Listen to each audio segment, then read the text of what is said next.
ভারতের বিপক্ষে প্রথম টি-20তে 7 উইকেটের বিশাল ব্যবধানে হেরেছিল বাংলাদেশ।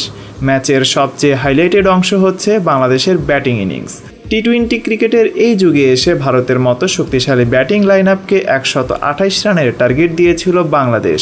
এমনকি 20 ওভার পুরোপুরি খেলার আগেই 127 রানে অল আউট হয় বাংলাদেশ দল। যদিও ভারতের স্কোয়াডে ছিলেন না জসপ্রীত বুমরা, মোহাম্মদ সিরাজ, রবিচন্দ্রন অশ্বিন কিংবা রবীন্দ্র জাদেজার মতো বোলাররা, এরপরেও ভারতের বিপক্ষে পুরোপুরি ব্যর্থ বাংলাদেশের ব্যাটিং লাইনআপ। তবে বোলাররাও যে ভালো খেলেছে ব্যাপারটি এমনও না। বাংলাদেশের পক্ষ থেকে টার্গেট দেয়া 128 রানের লক্ষ্য তাড়া করতে নেমে খুব সহজে ম্যাচ জিতে নেয় ভারত।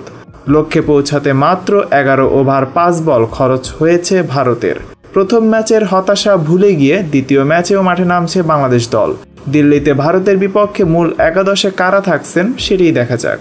বাংলাদেশের হয়ে মাঠে নামছে ক্যাপ্টেন কোটাধারী নাজমুল হাসান শান্ত, উইকেটকিপার লিটন দাস, পারভেজ হোসেন ইমন, তাওহিদ হৃদয়, মেহেদী হাসান মিরাজ, মাহমুদুল্লাহ রিয়াদ, রুইশাদ হোসেন, রাকিবুল হাসান, তানজিম হাসান সাকিব, শরীফুল ইসলাম এবং মুস্তাফিজুর রহমান। তো ভিউয়ার্স, কি মনে হয় আপনার, বাংলাদেশ ম্যাচটি জিতবে?